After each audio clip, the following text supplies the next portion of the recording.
Chers créateurs de monde, avant de lancer cette vidéo de l'entretien qui s'est déroulé hier, une présentation de comment travailler à plusieurs sur le projet de visual novel, je voulais rapidement, pour ceux qui découvrent un peu cette vidéo, vous présenter en fait le but de ce projet. Alors un VN, c'est quoi? C'est un visual novel, c'est un roman vidéoludique ou roman visuel, hein, plus simplement. C'est une sorte de mixage entre un roman et un jeu vidéo. Donc c'est quand même très orienté scénario, très orienté dialogue. Et l'idée que nous avons lancée au sein du magazine, c'était de créer un visual novel en partant d'une histoire qui avait été choisie, enfin une histoire, disons un thème qui a été choisi par l'ensemble des abonnés au magazine. Donc avec un vote, on est arrivé à un univers plutôt heroic fantasy avec un mode enquête pour réaliser ce jeu. Donc il y avait plusieurs choix disponibles, hein, c'est ce qui a été retenu. Et donc nous en sommes à la phase aujourd'hui d'expliquer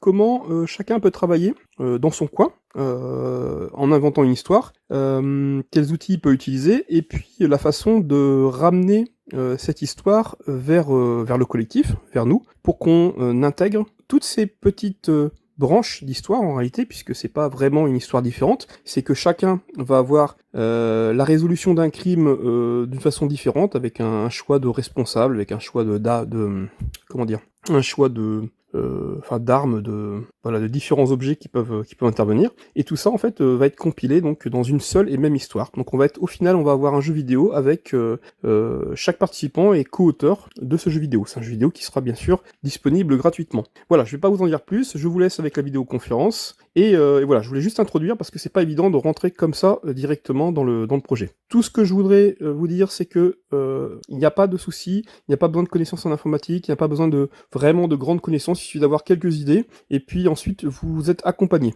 voilà, dans ce projet. N'hésitez pas à nous écrire pour participer.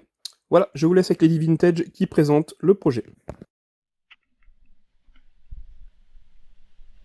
Alors bonjour à tous, bienvenue dans l'atelier d'écriture pour créer la visual novel, le visual novel, ça y est, je me suis déjà ratée. Sonate pour une Magus défunte qu'on a lancée avec le magazine Les Créateurs de Monde. Et donc on a créé pour vous permettre de créer votre partie du scénario, deux petits outils qu'on va vous présenter et qu'on va essayer d'utiliser aujourd'hui. Alors, premier outil, en fait, l'idée, c'est que on vous avait proposé dans le magazine un certain nombre de possibilités de coupables, de mobiles, d'armes, de crimes et d'indices, puisqu'il s'agit d'une enquête sur un meurtre dans un milieu de fantasy. Donc, vous avez à chaque fois, normalement, la possibilité de choisir entre 7 ou 8 options. Et pour vous aider à rentrer dans l'univers et à faire tous ces choix-là, parce que des fois, on ne sait pas trop, on n'a pas forcément une idée directement, pour écrire, ça peut être des fois plus simple d'avoir une contrainte. Donc, on va commencer par un petit visual novel qui va vous permettre juste d'avoir justement comme contrainte un meurtrier, un motif, un complice sans comparse, trois armes de crime qui peuvent se combiner et 3 indices à utiliser. Comme ça, on a déjà une espèce de cadre qui nous oblige à travailler et à faire un petit peu, d'avoir des idées un petit peu différentes que les basiques auxquelles on pourrait penser directement. Voilà. Donc l'idée, c'est d'aller sur le lien donc, qui est dans le chat, sur Itch.io, donc ladyvintage.itch.io, Tales Creator, et on va faire une petite présentation. Alors, hop, je partage. Voilà. Donc on arrive. C'est un petit visual novel qui est donc fondé comme dans le magazine sur le moteur Ren'Py. On retrouve la présentation classique. Et on va pouvoir commencer une nouvelle partie. Je vous montre juste le début et puis après, chacun pourra créer sa propre histoire.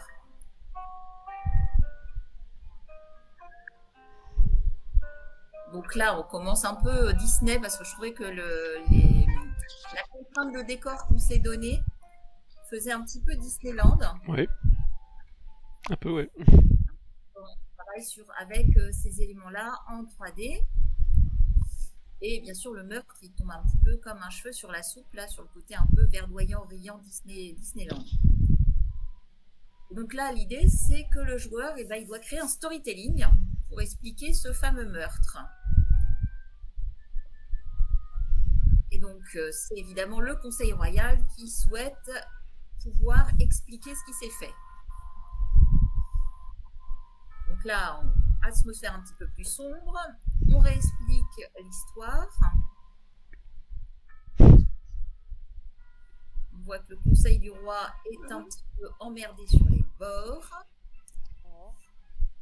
Et donc, ils ont besoin d'une bonne histoire et c'est nous qui allons devoir la créer. Mais ils vont nous donner des éléments.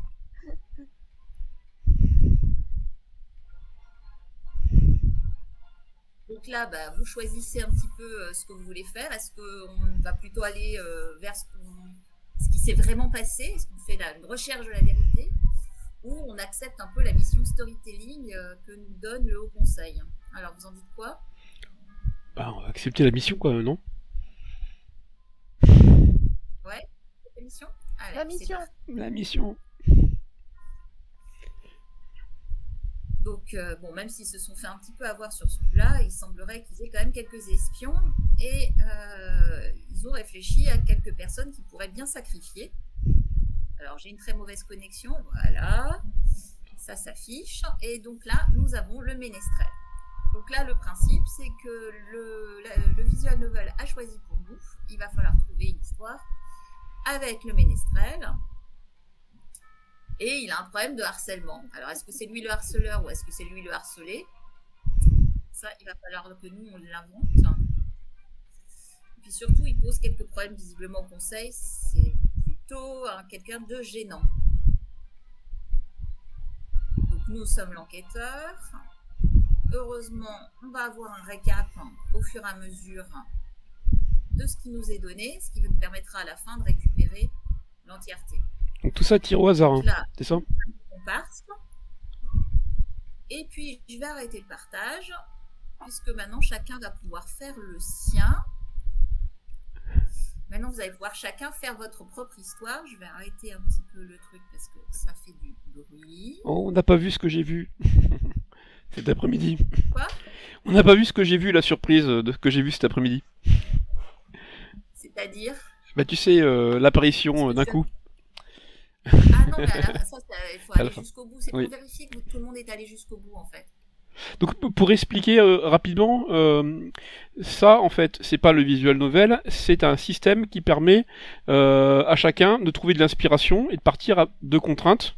C'est juste un outil pour aider à créer son propre scénario. C'est bien ça? Ouais, c'est ça. Donc on reprend, alors sans les avoir travaillées, mais on reprend des données brutes en fait de l'univers graphique qui a été choisi, celui de Poly en 3D. Et donc ça permet d'avoir un petit peu l'idée de à quoi ça va ressembler visuellement, même si les personnages vont encore évoluer. On n'est pas dans quelque chose de fixé, c'est juste pour se donner un peu une idée. Et donc à la fin, donc là vous continuez l'histoire, il n'y a pas vraiment de choix. À la fin de la série de choix, on vous propose de recommencer à zéro si ça vous plaît pas, si vraiment vous n'arrivez pas à voir ce que vous pouvez en faire. Sinon, vous avez la possibilité alors de sauvegarder votre partie pour pouvoir récupérer les informations ou en appuyant sur la touche S, d'avoir une copie d'écran qui va arriver dans vos téléchargements.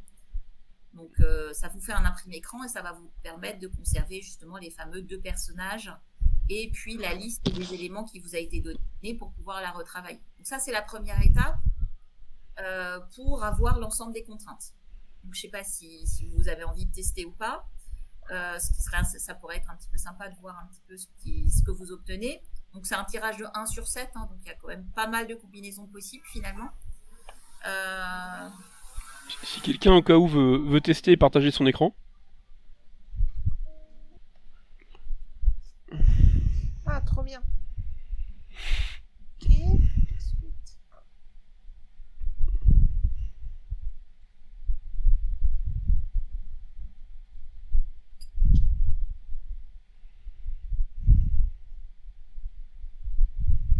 Bon, Alors moi, quand j'ai fait ça, je me suis bien amusée. Hein, donc il y a probablement encore des fautes qui traînent. Je suis pas allée jusque, c'est pas vraiment hyper avancé. Et puis je me suis surtout amusée dans les dialogues. Alors, on va faire quand même l'enquête, hein, parce que c'est le but quand même.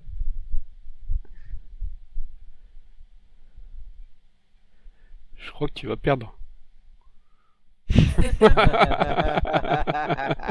Ah bah, tu veux pas écouter les conseils aussi, qu'est-ce que tu veux que je te dise?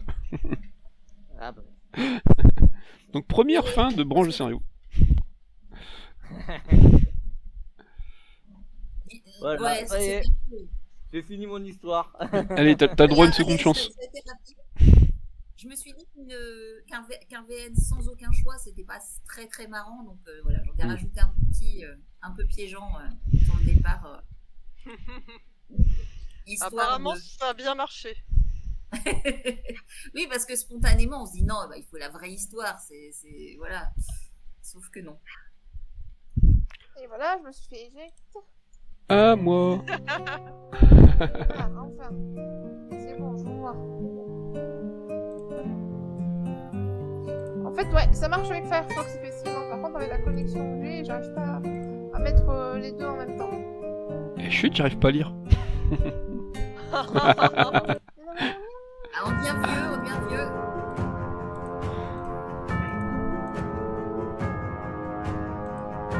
Alors, la bonne histoire. Dans une salle soi-disant imprenable et protégée de la magie. Il en va de la sécurité du royaume. Et de nos postes. Oh, je vais pas faire comme JP, hein. Non, allez, je vais pas faire comme JP. C'est bien ce qu'il nous semblait. Nous avons des informateurs pas si inefficaces qu'ils pourraient le paraître avec cette affaire. Oui, oui, c'est. Oui, non, non. En fait, ils veulent pas la vérité, ils veulent une histoire qui s'est passée. En fait, voilà, c'est des contre-là.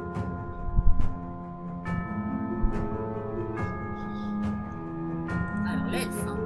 Ouais. C'est Ah, pas- du harcèlement, il fallait que ça tombe sur moi, ça. Un harcèlement avec l'elfe. Ouais. Un harcelé ou harceleur. T'es sûr que c'est du hasard? Ah bah oui, mais parce que c'est du pseudo-hasard. Hein. C'est toujours le problème, c'est random. Hein. Ça utilise les cookies du, du navigateur. Alors, je vous Non, écoute. non, on pourrait s'amuser à des choses comme ça, mais non. Ah zut, j'ai pas réussi à lire. En Elle effet, va agir solitaire. de lui. En fait, elle agit avec le mendiant, peut-être. Ah, Mais il peut être un comparse conscient ou inconscient. Il peut avoir été manipulé. Ah, ça va être d'accord. Je pense pas savoir. Alors, les phrases, elles sont des fois un peu alambiquées parce que je vais essayer qu'il n'y ait pas de problème féminin, masculin, pluriel, etc. Le son, c'est où déjà? Ah, c'est là. C'est là. Ah ouais, parce qu'en fait, je vous entends pas avec la force du son. Voilà. Son essai, les bâtons de sorcier. Donc, elfe, problème de versement, Potion mendiant, et poison. arme, poisson géant, arme ensorcelée et bâton de sorcier. C'est pas si malin qu'il pensait qu'il restait des indices derrière lui. Alors, quels indices? Intrigant sur place et dans la chambre de la magicienne. Oui, mais quoi? Ils ont découvert de la nourriture. Oh, c'est incroyable de la nourriture. Un message La intriguant. bouffe. J'ai l'impression Au qu'elle a sol, été... au sol. On dirait bien qu'elle a été empoisonnée quand même. Hein. Un Ouais, message ouais. intrigant Un en mariage. morceaux. Un elfe, il suffit d'empoisonner un bout de chocolat et il y en a plus. Hein. Ah, il y aurait C'est un... la magicienne qui est morte, hein. C'est l'elfe qui l'a tué. Il y aurait un bout de chocolat dans la cage en fait. Avec un petit morceau de papier marqué mangez-moi, je suis empoisonné. C'est ça? Je sais pas. Ah, c'est mais pas là, ça Ok. serait le nain alors qu'il l'aurait mangé. Ouais. Il est pas là le nain par contre. Alors parfait, Il y en a j'ai un. tout ce qu'il me faut, je vais vous faire ça aux petits oignons. Vous n'avez pas une autre cible en tête? Ok. Allez, moi je pense que j'ai tous les éléments qu'il me faut pour ça. Ne nous décevez pas. Ah bah on va essayer hein. Ne laissez pas traîner vos notes, pensez à les sauvegarder. Ah, un monstre. Bon, il n'y a pas eu de trouver le bout de code qui va donc. J'ai l'impression que la game designeuse a pris des raccourcis. La game designeuse, elle en a eu marre. Mais t'as quand même fait ça dans la journée, je crois. Sur 2 jours, ouais. 2 jours, ouais. L'après-midi, mais... Mais tout, c'est-à-dire en détournant les images, etc. Donc, Ah oui, oui. Comme quoi, on peut faire déjà une petite histoire sympa en peu de temps, quand même. Ah oui, bah c'est vraiment c'est fait pour ça. Mais c'est vrai que là, sur ces histoires de faire un point de sauvegarde automatique et faire un screenshot, il y a bien des tactiques, mais il n'y en a aucune qui marche avec la version. Donc, Je suis preneuse. Ok. Bonne écriture à tous. Voilà. Donc voilà, ça va pas bien loin, mais ça montre quand même déjà quelques aspects de Ren'Py. Hein. On voit que sur le hasard, c'est relativement facile à utiliser. On a le côté Madlibs, c'est-à-dire le fait de pouvoir récupérer des informations. Là, ce qui était sympa et qui était nouveau aussi dans cette version-là, parce que j'avais pas utilisé jusqu'à maintenant, c'est le fait que j'ai tiré au hasard dans une liste de personnages et que j'ai utilisé ça pour faire apparaître le personnage, ce qui pose quelques petits... Ça m'a demandé quelques ajustements. Je pensais pouvoir faire ça de manière plus simple et puis finalement ça a été un peu plus complexe qu'il n'y paraît. Mais bon voilà, ça montre un petit peu des possibilités de Ren'Py et surtout à la fin vous avez normalement votre feuille de route de base, c'est-à-dire vous avez votre coupable, votre éventuel comparse ou aide qui n'était pas au courant qu'il était en train d'aider, vos armes possibles, donc ça peut être un combo. Après on peut rajouter des indices, un ensemble d'indices. Et puis, bah voilà, il n'y a plus qu'à commencer à réfléchir à ce qu'on pourrait faire comme histoire. Est-ce que vous avez déjà des idées à partir de ça? Non, mais ça me viendra bientôt. Donc le principe, c'est vraiment de faire façon atelier d'écriture, se donner beaucoup de contraintes et s'obliger à partir de ça à avoir... Oui, tout fait, hein. Je tourne en rond dans ma cellule. Et en attendant, je sors. T'as le droit de rejouer à ce stade-là. Parce que c'est trop probe. T'as pas voulu rentrer dans le jeu du Haut Conseil, qui est quand même un beau ramassis de politique. Alors, concrètement, là, par exemple, j'ai des idées, quelques-unes en tout cas, et j'ai envie de commencer à écrire en fait. Donc qu'est-ce que je fais? Je sors, je prends un document Word, je commence à aligner du texte ou comment je m'y prends? Alors ça c'est possible. Soit on a déjà bien l'idée et puis voilà, il faut y aller, sachant qu'on a bien précisé dans le magazine qu'on partait par des scènes qui sont chacune vont révéler un ou des éléments, parce qu'en fait le principe de fonctionnement d'un visual novel, ça va être de fonctionner par des scénettes. Chaque scénette va permettre d'apporter un élément d'avancement de l'histoire. Et ces scénettes peuvent être combinées ensuite de différentes façons. C'est-à-dire que les liens entre ces scénettes vont pas être forcément linéaires. On va pas faire A, B, C, D, mais en fonction de ce qu'a fait comme choix le joueur, on va aller peut-être à B d'abord, et puis ensuite ça va nous ramener sur A, etc. Donc l'idée, c'est qu'il va falloir forcément partir sur des scénettes différentes. Moi, ce que j'ai fait pour moi, c'est commencer par déjà avoir un peu l'idée de mon histoire à partir de mes contraintes. Et ensuite, on part de re-raconter le meurtre. C'est-à-dire qu'en fait, on avait dit que ce visual novel, on le terminait à la Hercule Poirot. Donc, on rassemble tous les suspects. Et c'est à ce moment-là que l'enquêteur va re-raconter l'histoire en fonction des éléments qu'il a trouvés et qui va donc être dans une branche ou dans une autre de l'histoire à ce moment-là, parce qu'on est plusieurs à écrire, donc chacun va avoir une résolution différente de cette enquête. Et donc à ce moment-là, en fait, l'enquêteur va re-raconter en montrant à chaque fois de quel indice ou de quel témoignage il est parti pour reconstituer. Donc moi, je pense que le plus simple, c'est de partir du meurtre et de déjà le re-raconter. C'est-à-dire qu'il faut le visualiser, qu'est-ce qui s'est passé, le meurtrier, comment il a fait, etc. Donc ça, c'est la première partie. Et ensuite, on va repartir de ce qu'on aura écrit pour pouvoir se dire quels sont à chaque fois les indices qui permettent à l'enquêteur d'arriver à tel ou tel aspect du meurtre. Par exemple, comment il est entré dans la salle au trésor, quels sont les indices que va retrouver l'enquêteur. Donc là, on peut continuer à écrire directement pour ceux qui sont à l'aise. Sinon, moi, j'aime bien passer par un petit tableau. Ça permet un peu de savoir pour chaque élément comment je vais l'amener. Et une fois qu'on a fait ça, on peut déjà écrire toutes les scénettes de l'enquête, on va dire, un peu idéale. L'enquêteur, il est vachement intelligent, donc il trouve toujours les les bonnes choses. Et puis après, c'est possible, si on a envie et si on y a pensé en cours de route, de rajouter, une fois qu'on a ces scénettes, de rajouter des fausses pistes. Sachant qu'il y en aura forcément, puisque comme on aura plusieurs histoires, il y aura forcément des pistes qui vont mener vers d'autres histoires et qui donc seront des fausses pistes pour l'histoire que nous, on est en train d'écrire. Si vous voyez ce que je veux dire. Je ne sais pas si c'est très clair. Mhm. Donc globalement, l'idée, c'est d'abord reconstituer le meurtre avant de reconstituer l'enquête et avant de l'écrire scénette par scénette. Pour vous aider, j'ai choisi de faire un autre outil. Donc on est toujours dans de la fiction interactive, mais c'est un outil qu'on avait proposé dans le magazine qui s'appelle Inkle Writer. Et donc là, lui, par contre, on n'a pas besoin de savoir coder vraiment pour l'utiliser. Et donc, je vais vous mettre le lien vers le Inkle Writer. Hop. Ce serait bien que... Voilà. Parce que si je vous donne le lien d'écriture, ça ne va pas vous aider beaucoup. Hop. Donc, je le remets sur le côté. Donc là, pareil. Par contre, normalement, ça, c'est censé s'ouvrir dans tous les navigateurs. Normalement, il n'y a pas de navigateur à choisir en priorité. Ils marchent tous. Donc, vous l'avez tous, c'est bon? Vous voyez le sur le côté? Moi, je le vois, ouais. Et ça va être beaucoup plus rapide à charger puisqu'il n'y a pas de musique et il y a très peu d'images.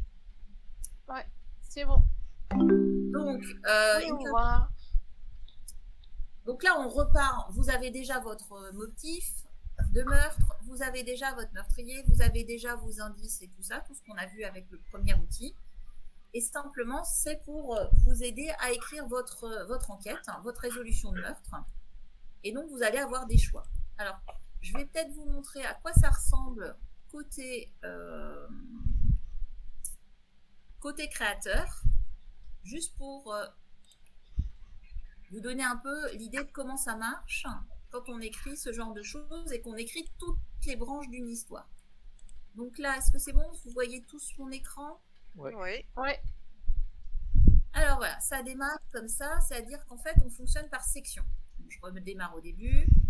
Donc là, vous voyez, au départ, on a la section 1 qui raconte l'histoire avec un passage de paragraphe en paragraphe linéaire. Et puis très rapidement, on va avoir deux branches qui se dessinent.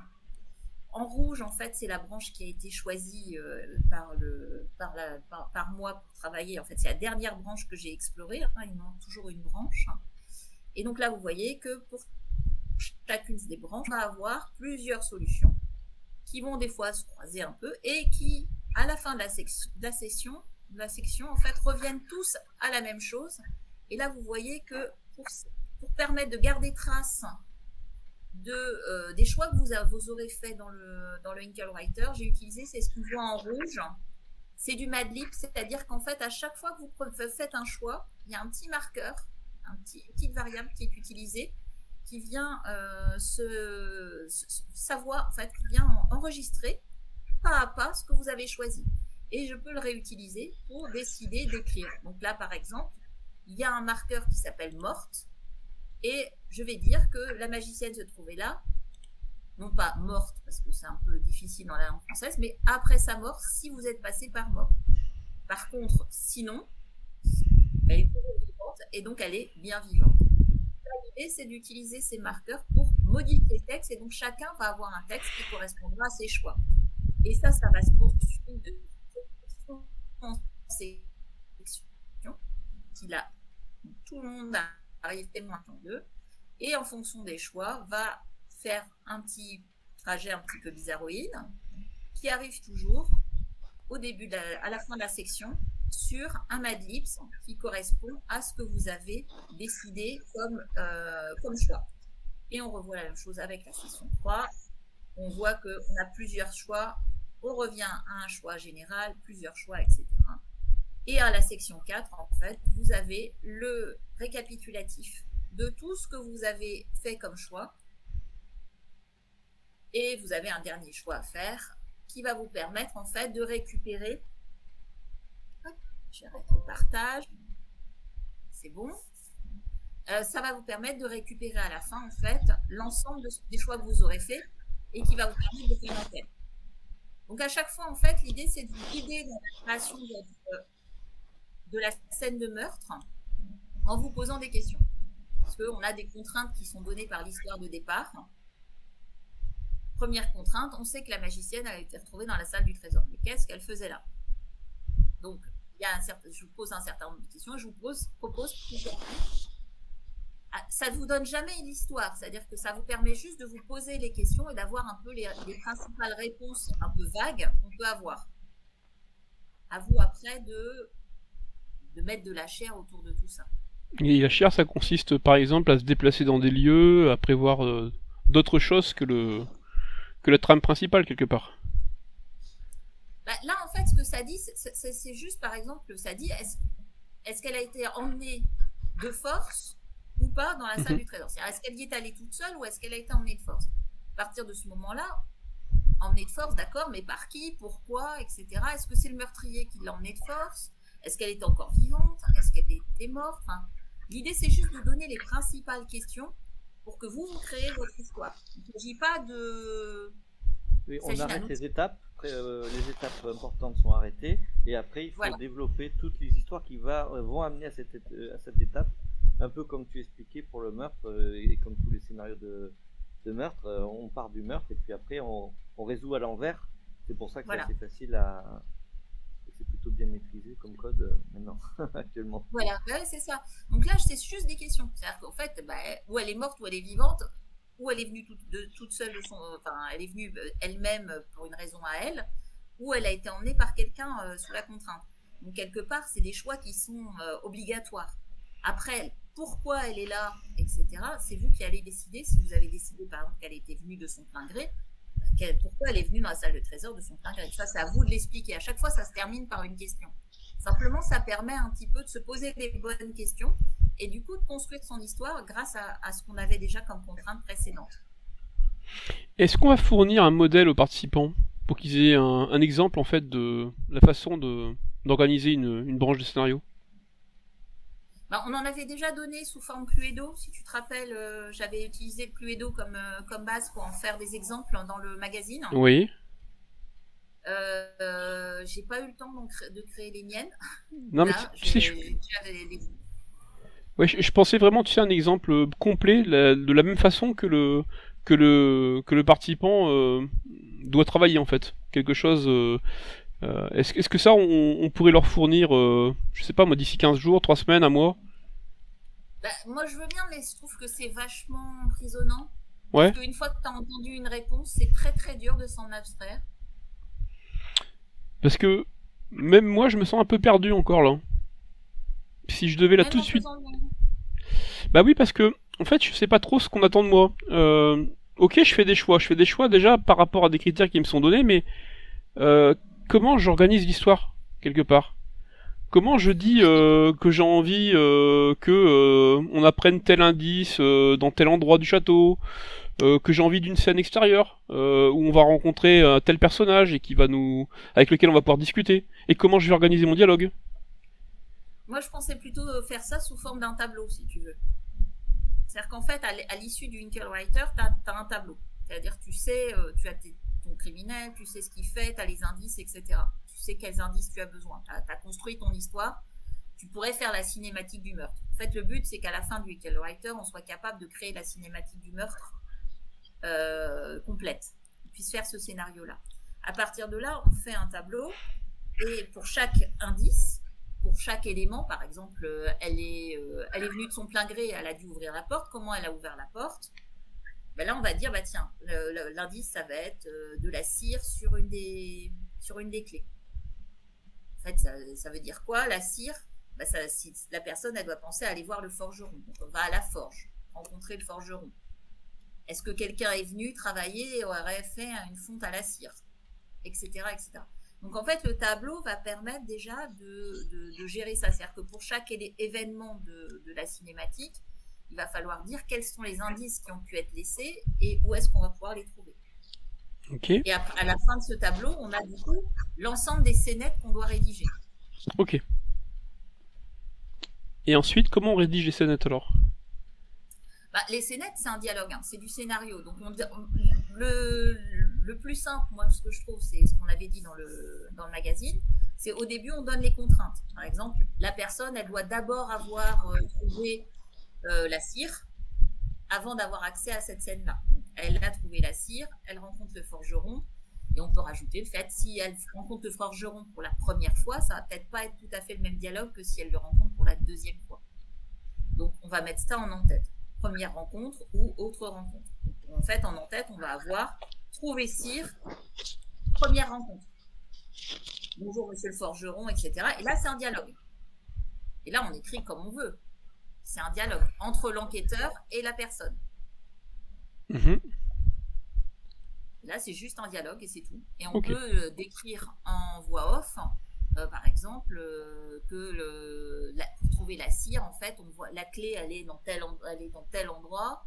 Mettons qu'on soit sur un indice matériel, parce que là, je parlais plutôt d'un dialogue, d'un indice, d'un témoin.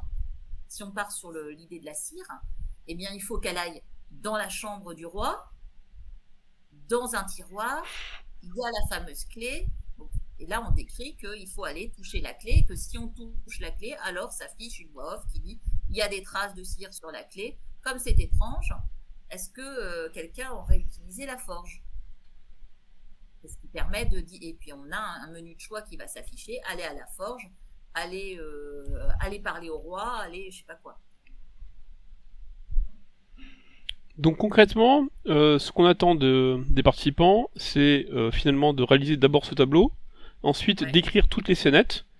On peut le faire sous un traitement de texte standard ou, pour ceux qui se sentent, passer par Inkwriter pour le faire. Et ensuite d'envoyer le tout. Ouais, c'est ça. C'est ça ? Ouais. Et en fait, il n'a pas l'air compliqué à utiliser en fait. Non, c'est utilisable. C'est utilisable en très très basique. Hein. Si tu suis le tutoriel, ça va très très vite. Là, le seul truc qui m'intéressait et que c'est pour ça que j'avais travaillé dessus plus cette fois-ci, c'était le côté Madlib qui demande un tout petit peu plus. Alors, il est dans le tutoriel, mais dans les fonctions un peu plus avancées. Mais à part ça, il n'y a pas de complexité. Pour faire juste des scènes qui s'enchaînent avec des choix, il n'y a vraiment aucune complexité. Et on peut rajouter une image, donc ça peut être intéressant pour quelqu'un qui serait plus visuel et sur l'indice, qui aurait une idée précise de où doit se trouver l'indice, par exemple.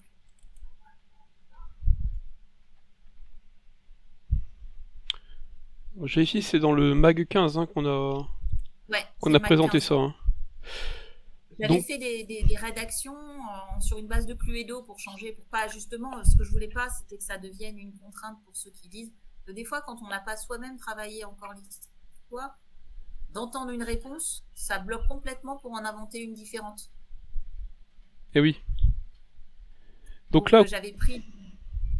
Ouais, excuse-moi. Vas-y.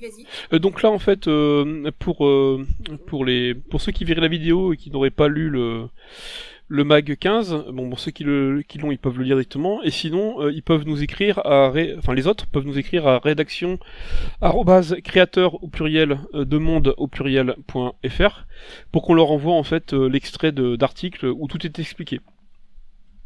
Voilà, ce que je suis en train de passer à l'écran, que vous voyez pas pour l'instant, mais qui sera sur la vidéo. Tout ça, vous pourrez le recevoir dans votre boîte mail en nous écrivant. Parce que là, ça permettra de voir des modèles d'écriture tout simples, mais qui sont basés sur une autre histoire qui est basée sur du Cluedo. Comme ça, c'est de la culture un petit peu commune, et ça permet un peu de se rendre compte de. C'est pas très difficile, c'est des séances qui sont très courtes sur un visual novel. On est sur des choses très très courtes. Et quand il s'agit d'indices matériels, c'est pareil, il y a vraiment très peu à écrire finalement. Ce qui est vraiment difficile à écrire, c'est d'écrire le meurtre en lui-même, c'est-à-dire comment ça s'est passé, d'écrire toute la cinématographie en fait du meurtre qu'on va avoir à la fin et qui va permettre de comprendre ce qui s'est passé. Mais sinon, c'est vraiment du dialogue très très simple.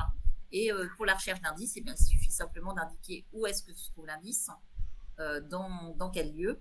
Et éventuellement, s'il faut faire une ou deux interactions, par exemple, on peut dire chambre du roi, ouvrir l'armoire à côté du lit. Dans l'armoire, dans le tiroir à côté du lit, il y a d'abord un livre, et si on soulève le livre, alors on trouve la clé. Ou la clé est à l'intérieur du coffre à bijoux. On va pouvoir donner des indications comme ça et terminer en donnant le petit texte qui va s'afficher quand on a enfin trouvé l'indice, ainsi que les choix qu'on va avoir. Mais de toute façon, si déjà, même pour ceux qui trouveraient ça compliqué d'écrire l'entièreté, si déjà il y a des gens qui sont prêts à donner la partie, on va dire, la plus simple, qui est le scénario du meurtre, ça s'écrit comme on veut, comme on a envie, sans passer par aucun outil particulier, eh bien on peut déjà retravailler à partir de ça et aider à partir de ça à créer la suite pour que on puisse avoir plusieurs histoires possibles. Parce que l'intérêt, c'est d'avoir un maximum d'histoires. Quelqu'un qui se sentirait vraiment pas très à l'aise, mais qui a une bonne histoire, eh bien, il le propose. On l'accompagnera sur la rédaction de la suite, une fois qu'on saura son histoire. C'est-à-dire que là, on pourra plus facilement intervenir, proposer un tableau, etc., en sachant le scénario, sans être dans la contrainte et en fait, sans brider l'imagination des gens. Ok. Est-ce que c'est plus clair ou est-ce qu'il y a toujours des zones d'ombre ou... Parce que là, on a un peu deux. Non, pour moi, j'écoute, ça me paraît clair. Je vois pas qu'est-ce qu'il pourrait. Surtout qu'en plus, ça s'adapte au niveau. Ceux qui ne se sentent pas, ils écrivent directement comme ils ont peut-être l'habitude. Ceux qui veulent tester des nouveaux outils, bon ben voilà. Il y a à la fois pour ceux qui sont en manque d'inspiration, pour ceux qui. Je pense qu'il y en a pour un peu tout le monde. Donc ça devrait pas poser de problème, en tout cas pour moi. Donc t'es prêt à écrire une histoire, ça y est. Allez, c'est parti. Non, moi non plus, j'y suis pas habituée, mais en gros, c'est comme si on avait des instructions. Et à partir de ces instructions, voilà, il suffit de laisser couler, en fait, enfin, comment dire, de prendre la contrainte pour une ouverture à autre chose. C'est pas ça, en fait, qui me semble empêcher plus que ça, quoi. Après, si quelqu'un a vraiment une idée dès le départ, c'est à partir simplement du teaser qu'on a donné, du pitch qu'on a donné, si quelqu'un a déjà une idée d'histoire, très bien, tant mieux. L'idée, c'était...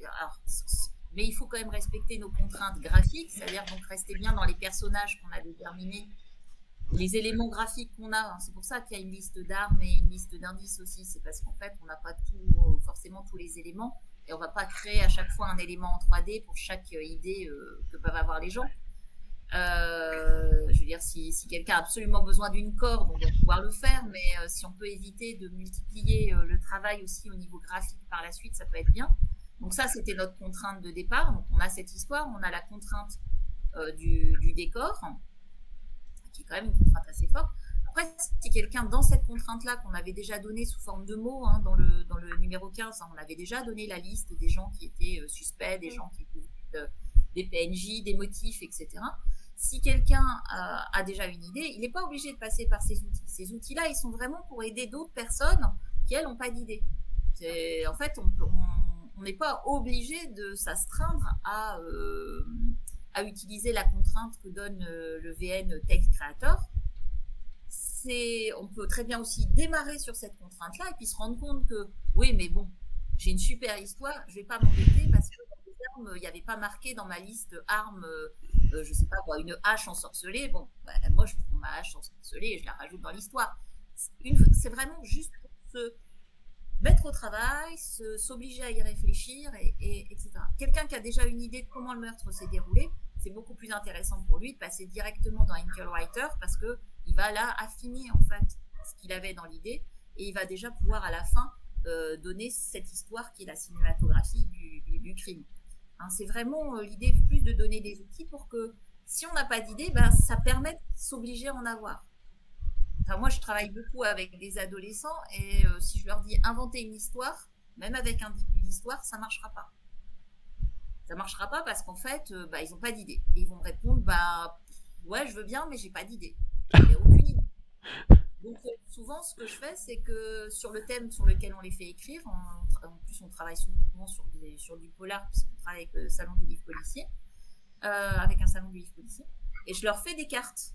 Donc, je fais un jeu de cartes avec des illustrations où je leur donne justement, comme ça, c'est des jeux de famille, en fait. Donc, il y a un meurtrier, un coupable, enfin, un enquêteur, etc. Enfin, je vais faire la même chose que ce que j'ai fait sur le VN, mais avec des cartes en fait papier qui vont pouvoir, et je leur demande de faire un tirage des cartes, photographier avec leur téléphone portable le tirage, et ensuite travailler avec.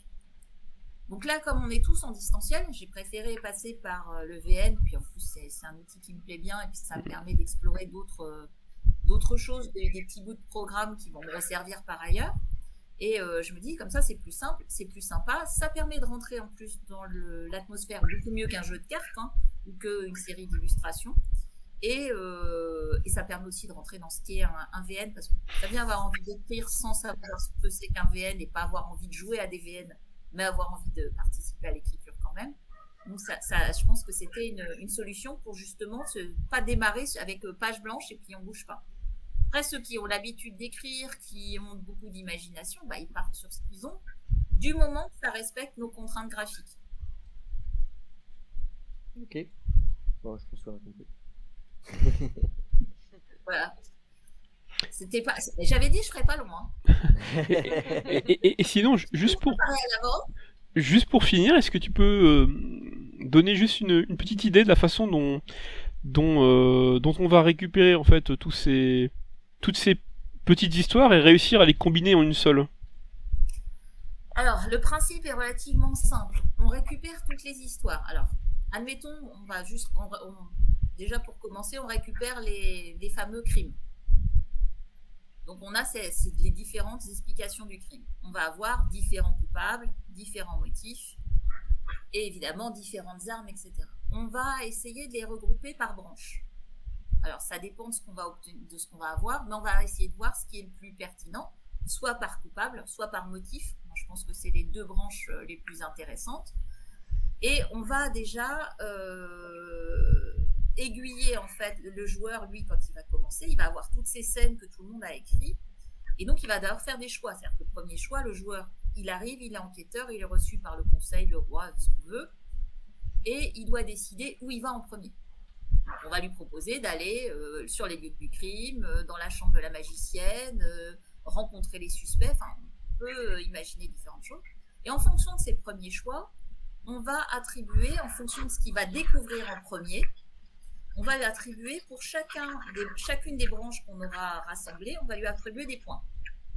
Donc on va dire par exemple pour la branche A qui est le motif de l'argent, ça c'est facile, A argent, eh bien s'il rencontre, je sais pas, le marchand qui lui parle de machin qui est désespéré et qui a des grosses dettes, eh bien il va avoir A+. Il va avoir forcément des points en plus. Alors que si ces choix l'amènent plutôt vers le forgeron, eh bien, on va peut-être avoir plus d'informations sur, je sais pas moi, la branche harcèlement. Et du coup, on va avoir harcèlement H+. Et donc, c'est en fonction, en fait, de ces marqueurs qu'il va avoir, les mêmes marqueurs, le même type de marqueur que ce qu'on a sur Equal Writer, c'est-à-dire à chaque choix, on va avoir des points qui ne sont pas visibles pour le joueur, mais qui seront visibles, qui seront utilisés dans la machine, qui vont permettre assez rapidement de savoir dans quelle branche principale le joueur s'est mis. C'est-à-dire qu'au bout de 3 ou 4 choix, on va dire, par exemple, dès qu'il a plus de 3 points dans une branche, eh ben, il est dans cette branche-là. Et à partir de ce moment-là, les choix qu'il va avoir seront liés à cette branche-là uniquement. Ah, ok. Et en fait, à l'intérieur de cette branche-là, on va avoir plusieurs sous-branches. Donc là, on était parti sur motif, ça va être des branches coupables. Donc, il va y avoir différents types de coupables. Un peu comme dans les séries, hein, on a toujours un premier faux suspect qui n'est pas le bon, un deuxième suspect qui n'est pas le bon, un troisième suspect qui n'est pas le bon. Et finalement, ça nous amène au quatrième qui est le bon. Bah, ça va être un petit peu dans le même sens. Et là, pareil, on va avoir un système de points suspect. Si c'est le suspect, c'est l'elfe, bah, E+, etc. Et assez rapidement, pareil, on va dire, bah, quand il y a un suspect qui a plus de 3 points, eh bien, dans ces cas-là, on est dans telle branche. Et on va continuer comme ça sur les armes, etc. Les indices, en fait, on n'a pas besoin de faire. Ce qui fait qu'en fait, à la fin, l'enquêteur a normalement à rassembler. Nous, en tant que programmeur, on sait dans quelle branche il est, et donc c'est le vrai coupable et comment ça s'est vraiment passé. Et on va lui laisser différents choix. C'est un peu comme un QCM quand on a quelque chose, des QCM un petit peu complexes, on va lui proposer plusieurs solutions qui sont presque bonnes et la bonne solution. Et il devra choisir entre celles-là par rapport à tout ce qu'il a accumulé comme éléments. S'il tombe sur la bonne solution par rapport à la branche dans laquelle il est, bien dans ces cas-là, on a la bonne fin. Si il prend dans le QCM une branche qui n'est pas tout à fait la bonne, bien là, on invente une scène d'échec. Ok. Est-ce que c'est à peu près clair? Ah oui, oui. Merci. Ouais. Alors, c'est du boulot, hein. Je l'ai déjà fait, donc je sais, c'est beaucoup de boulot pour faire ce travail-là, mais c'est vraiment, ça permet d'avoir plein d'histoires très, très différentes. Et c'est ça qui est intéressant, en fait, dans le projet de travailler à plusieurs, c'est qu'on arrive à avoir des choses qui sont très, très différentes. Donc, cette partie-là de regrouper par branche, je pense que c'est moi qui vais m'y coller, de toute façon. Et une fois que j'aurai fait le tableau de ça, je donnerai à nos programmeurs pour qu'ils fassent la partie, les bons marqueurs, etc. Et en fonction du nombre d'histoires qu'on va avoir, le nombre de points en fait qu'il faut pour être dans une branche plutôt que dans une autre sera différent. Plus on a d'histoires, plus on pourra avoir, et plus il faudra de points pour être vraiment avoir perdu une des branches en fait. Donc l'idée c'est que dans un premier temps, le joueur il a plein de possibilités, il va un peu dans tous les sens, il se laisse conduire de choix en choix. Et ça va prendre plusieurs choix avant qu'il soit cantonné à une seule branche d'histoire au fur et à mesure, de façon à ce que le jeu soit un petit peu intéressant. En fait. Parce que si on arrive trop vite à la conclusion, c'est pas intéressant. Et oui. Donc à la fin, on produit un jeu qui pourrait être distribué gratuitement sur Itch.io et d'autres plateformes. Et chaque participant, évidemment, aura son nom comme membre du projet. Et voilà, on espère qu'après ça plaise à beaucoup de monde. C'est le but. Ouais, je pense que c'est vraiment l'idée. Le problème d'écrire un visual novel seul, c'est que vous le voyez tout à l'heure quand je montrais Inkle Writer, on voit bien que là, pour pouvoir faire mon truc, à chaque fois, sur chaque session, je reviens qu'à une seule branche. C'est le plus simple. Il y a plein de choix. Je reviens à une seule branche et ce qui va juste changer, c'est le petit texte qui va être différent en fonction des choix qu'on a fait. Mais globalement, je rassemble à chaque fois, ce qui fait qu'il y a énormément de possibilités sur le texte final, mais en réalité, il n'y a qu'un seul chemin. Enfin, je veux dire, on est obligé de passer par chacune des sections pour y arriver. Tout simplement parce que si on poursuit la multiplication dans chaque section, ça devient un boulot de fou. C'est un arbre, comme un arbre généalogique inversé, on n'y arrive pas. Très rapidement, on a trop d'histoires à raconter en termes de nombre de lignes en fait et d'imagination, etc. Ça devient absolument ingérable. C'est une contrainte qu'on a déjà dans les livres-jeux, style le livre dont vous êtes le héros, où ils se limitent à peu près à 400 chapitres. Et effectivement, s'ils font des embranchements trop larges, eh bien l'histoire est très très courte en fait, dans le temps. Voilà. Parce que souvent dans le visual novel, on va avoir des branches. On a une branche principale qui est la bonne. Et puis, on va avoir des embranchements secondaires, mais qui vont se terminer en impasse, ou qui vont ramener à un point important, un point de passage important. Et on va avoir que 3 ou 4 fins différentes. Ou alors, on a juste 2 fins, la bonne et des mauvaises. Hein, donc, c'est pas évident. Il y a d'autres formes d'écriture de visual novel, où on a des choses qui sont plus cycliques, des spirales, etc. Ça demande beaucoup de travail en termes de conception. Et si on veut que ce soit un petit peu...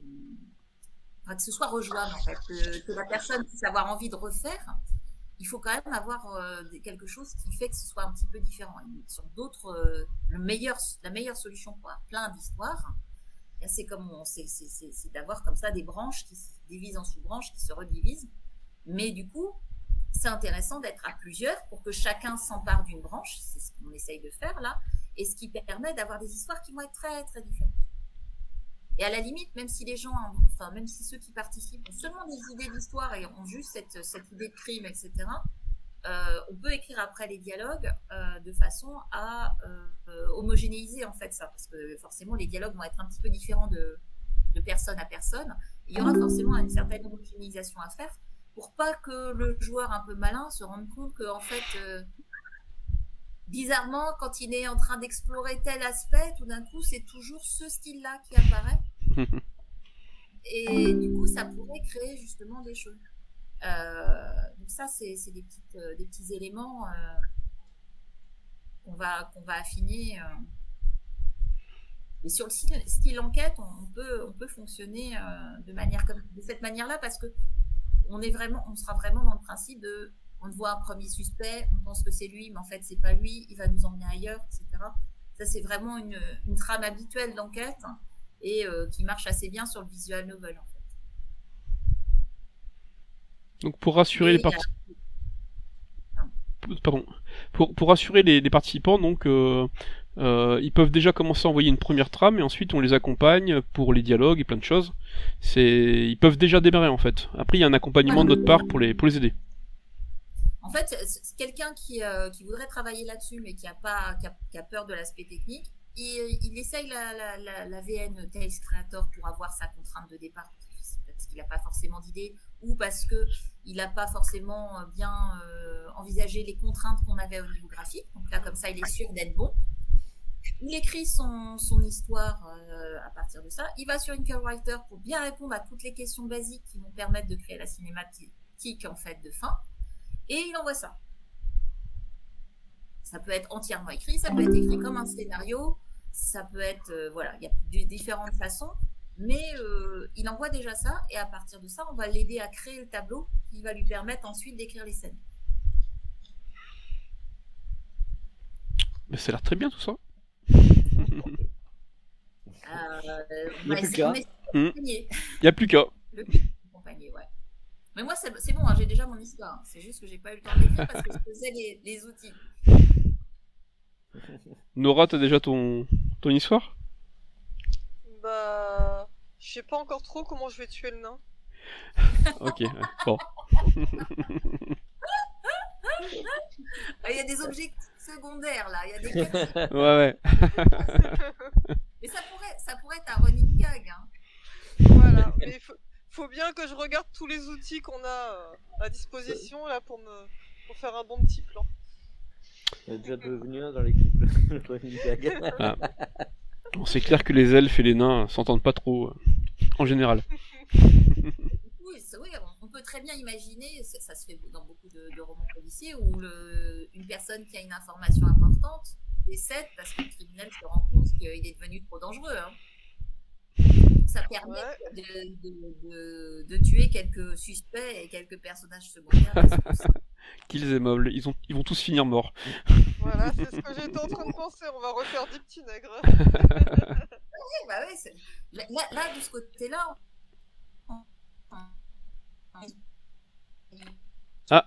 Petit problème d'ADSL. Ça va, c'est pas moi alors. Ça marche plus. C'est bon, toutes les explications ont été données. On a perdu Wonder Woman. Non, c'est son micro. Ah non, elle nous écoute là, elle est revenue. Ah, ça y est, c'est revenu. Ouais, non, j'ai une super mauvaise connexion, je suis désolée. Par contre, on entend bien les mouettes.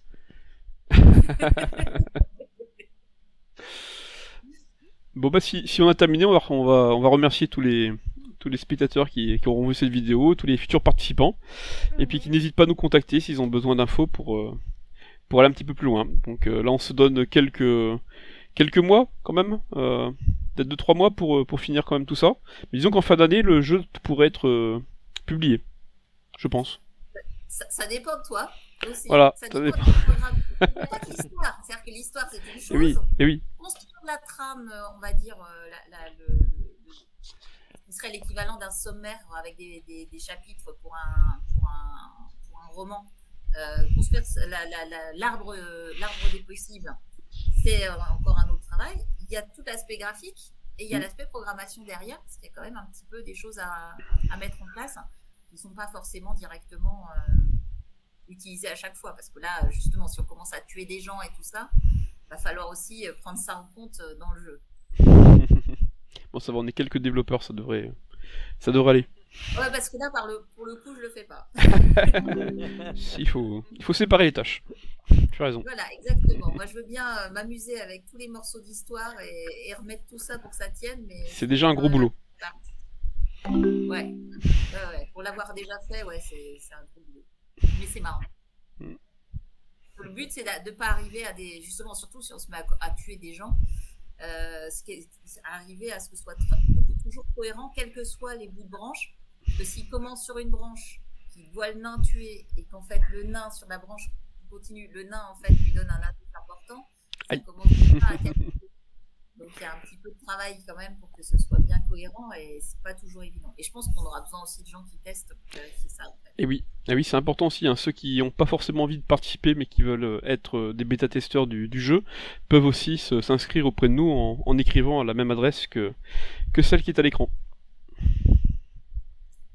Bon j'ai tenu les délais. Nickel, c'est bon, on est dans les temps. Merci beaucoup pour avoir organisé tout ça, merci d'avoir créé ces trames et ces outils pour qu'on puisse démarrer. Maintenant, il n'y a plus qu'à. Il n'y a plus qu'à. J'attends vos histoires avec impatience. Ça marche. Merci. Bonne soirée. Bonne soirée. Bonne soirée. Bye bye.